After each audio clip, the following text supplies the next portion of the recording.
कोई बात ऐसी नहीं है।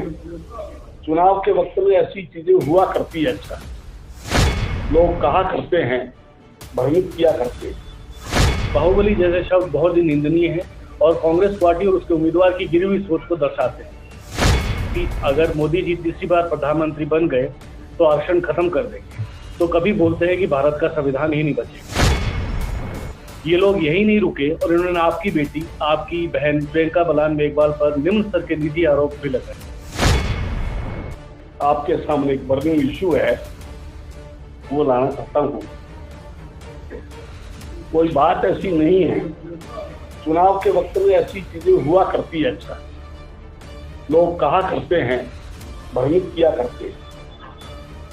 तो मैं एक स्पीच मैंने तैयार करी है, कहो तो मैं इसको पढ़ दूं, फिर आप प्रश्न जो भी करें।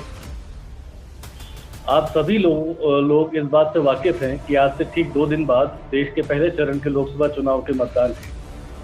देश की जनता ने इस बार भी मन बना लिया है कि देश की बागडोर एक बार फिर हमारे यशस्वी प्रधानमंत्री श्रीमान नरेंद्र मोदी जी के हाथ में जाएगी। ये तय है कि तीसरी बार भी भारतीय जनता पार्टी भारी मतों से सरकार बनाने जा रही है और मुझे पूरा विश्वास है कि गंगानगर हनुमानगढ़ की जनता भी इसमें अपनी पूरी भागीदारी निभाएगी और बीजेपी की लोकसभा उम्मीदवार श्रीमती प्रियंका बलान मेघवाल को भारी मतों से जिता के देश की सबसे बड़ी पंचायत में हमारा नेतृत्व करने की।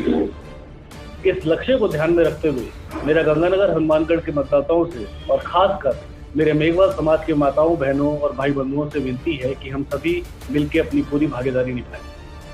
पिछले कुछ दिनों से विरोधी दल के द्वारा आप सभी को भ्रमित करने के लिए एक अभियान चला रखा है। ये लोग भ्रमित करने के लिए कभी बोलते हैं कि अगर मोदी जी तीसरी बार प्रधानमंत्री बन गए तो आरक्षण खत्म कर देंगे, तो कभी बोलते हैं कि भारत का संविधान ही नहीं बचेगा। ये लोग यही नहीं रुके और इन्होंने आपकी बेटी, आपकी बहन प्रियंका बलान मेघवाल पर निम्न स्तर के निजी आरोप भी लगाए। ये आरोप सरासर बेबुनियाद हैं और मैं इन सभी बातों को पूर्ण रूप से खंडन करता हूँ।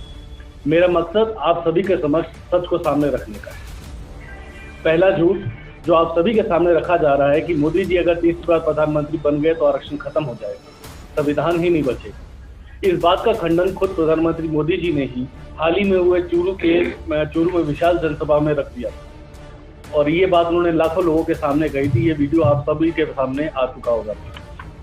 दूसरा झूठ, जिस बात से शंकर पन्नू जी व्यक्तिगत तौर से बहुत आघात हुए कि प्रियंका बलान मेघवाल ही नहीं है कि किसी और समाज से आती, कि ये बीजेपी की साजिश है आरक्षण खत्म करने की। ये आरोप बहुत ही गिरे हुए और शर्मनाक है और सच्चाई से कोसों दूर है।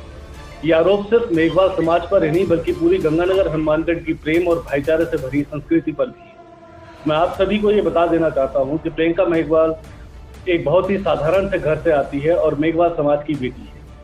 अगर आप सभी बाबा साहब अम्बेडकर जी को मानते हैं और उनके लिखे हुए संविधान को मानते हैं तो आप ये बात मानते हैं कि इंसान की जाति उसके जन्म से होती है और अंततः वही रहती है। प्रियंका बलान मेघवाल का जन्म सारसर के एक साधारण से मेघवाल परिवार में हुआ और उनके पिता श्री दयाराम मेघवाल गंगानगर में ही लंबे समय से सरकारी नौकरी में कार्यरत थे। इंसान कहाँ रहता है, कहाँ काम करता है या कहाँ शादी करता है, उससे उसकी जाति में कोई तब्दीली नहीं आती। और मैं इस बात का साक्षी हूँ कि प्रियंका बलान मेघवाल ने सदैव मेघवाल समाज का प्रतिनिधित्व किया है और समाज के हितों के लिए काम किया है।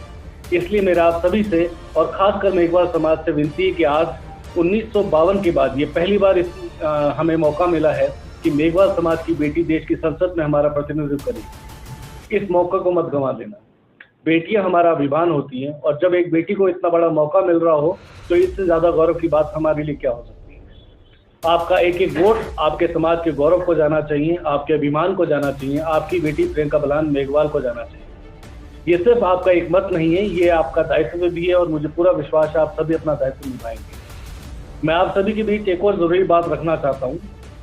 कांग्रेस पार्टी और उनके उम्मीदवार द्वारा एक बात कही गई कि हमने इस बार बाहुबली मेघवाल समाज से ये टिकट छीन ली। ये बहुत ही शर्मनाक बात है और पूरे मेघवाल समाज का अनादर है।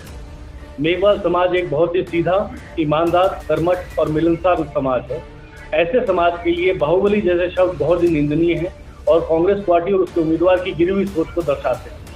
मैं इस सोच का पुरजोर से विरोध करता हूं और सभी मेघवाल समाज से अपील करता हूं कि आने वाली 19 तारीख को इस अनादर का पूरी ताकत से जवाब दें और आपकी बेटी और आपका बहन प्रियंका मेघवाल को आशीर्वाद। धन्यवाद।